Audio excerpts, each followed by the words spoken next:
Assalamualaikum warahmatullahi wabarakatuh. Waalaikumsalam Di warahmatullahi wabarakatuh. Bismillahirrahmanirrahim. Di sini kelompok kami akan mempresentasikan salah satu modul dari Coursera yang berjudul Mengelola Kesehatan Anda, Peran Terapi Fisik dan Olahraga. Untuk anggota kelompoknya, pertama ada saya sendiri, Maila Zahira Zerlina dengan NIM 0225111023. Dengan saya Mishka Imani Marjono dengan NIM 0225111030. Dengan saya Sri Bintang Siregar dengan NIM 0225 11 039. Dengan saya Raisya Dwi Hapsari dengan NIM 0225111040.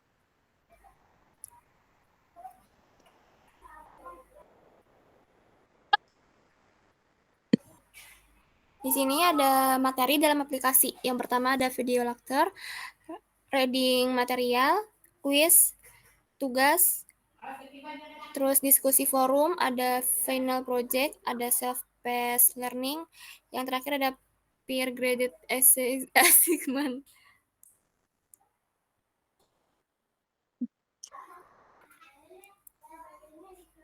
Modul 1, di sini isinya ada memperkenalkan konsep dasar, apa itu aktivitas fisik versus olahraga. Yang kedua ada terdapat video kuliah oleh fisioterapis, bacaan kuis, dan tugas atau kuesioner. Lanjut, Miss.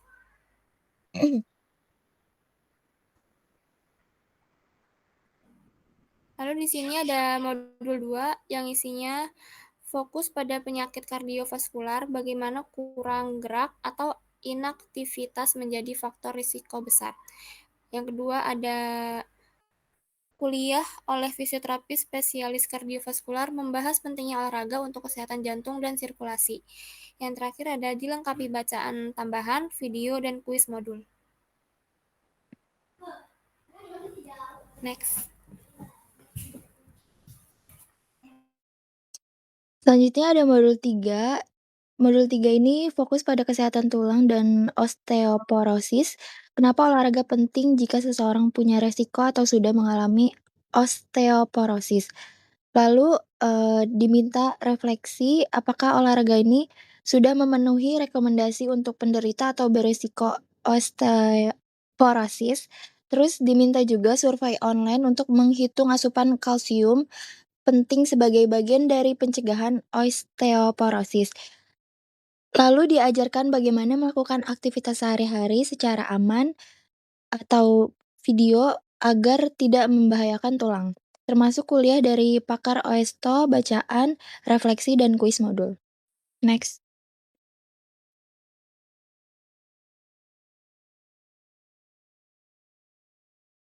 Selanjutnya ada modul 4.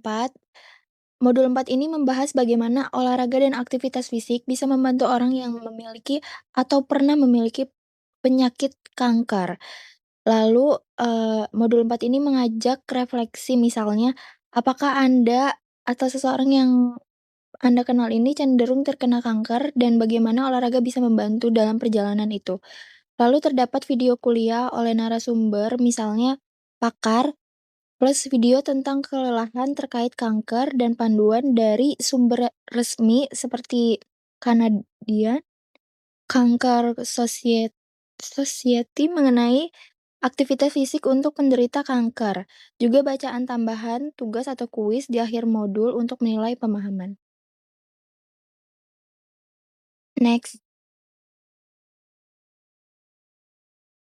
Di modul 5, kita membahas cedera olahraga umum, bagaimana cedera bisa terjadi, faktor resiko, dan cara pencegahannya. Menjelaskan bagaimana peran fisioterapis dalam mencegah dan memanajemen cedera olahraga penting khususnya bagi orang aktif. Anda akan melakukan kuis awal untuk mengevaluasi pengetahuan Anda tentang cedera olahraga, lalu menonton video dari fisioterapis spesialis sport injuries. Setelah itu, ada kuis akhir modul untuk menguji pemahaman. Modul ke-6 ini fokus pada aritis atau radang sendi dan bagaimana olahraga memainkan peran penting bagi penderita aritis untuk menjaga mobilitas, mengurangi nyeri, memperkuat otot, penyangga sendi dan menjaga kesehatan sendi secara keseluruhan. Anda mulai dengan kuis untuk mengecek pengetahuan awal tentang artritis. Kemudian video kuliah oleh fisioterapis spesialis artritis atau namanya disebut dalam course yang menjelaskan fakta-fakta tentang artritis dan manfaat olahraga bagi penderitanya. Setelah itu, Anda diminta untuk melakukan scan scavenger hunt, mencari rekomendasi olahraga di situs web artritis terpercaya agar familiar dengan panduan nyata. Di akhir modul, diadakan kuis untuk menguji pengetahuan baru, termasuk pemahaman tentang peran fisioterapis dalam membantu penderita artritis berolahraga dengan aman.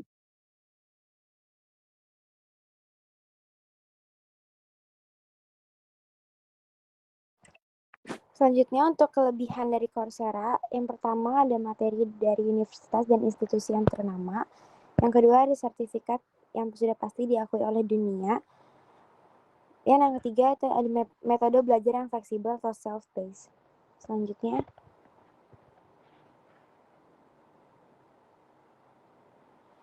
kekurangan Coursera sendiri itu juga ada yang pertama banyak kursus yang tidak gratis untuk mendapatkan sertifikat, di mana kita harus membayar untuk mendapatkan sertifikat itu sendiri. Yang kedua, ada beberapa tugas yang wajib peer review atau butuh orang lain untuk menilai tugas kami atau tugas kalian. Yang ketiga, ada bahasa Inggris yang mendominasi. Kebanyakan dari modulnya juga berisi dari bahasa Inggris.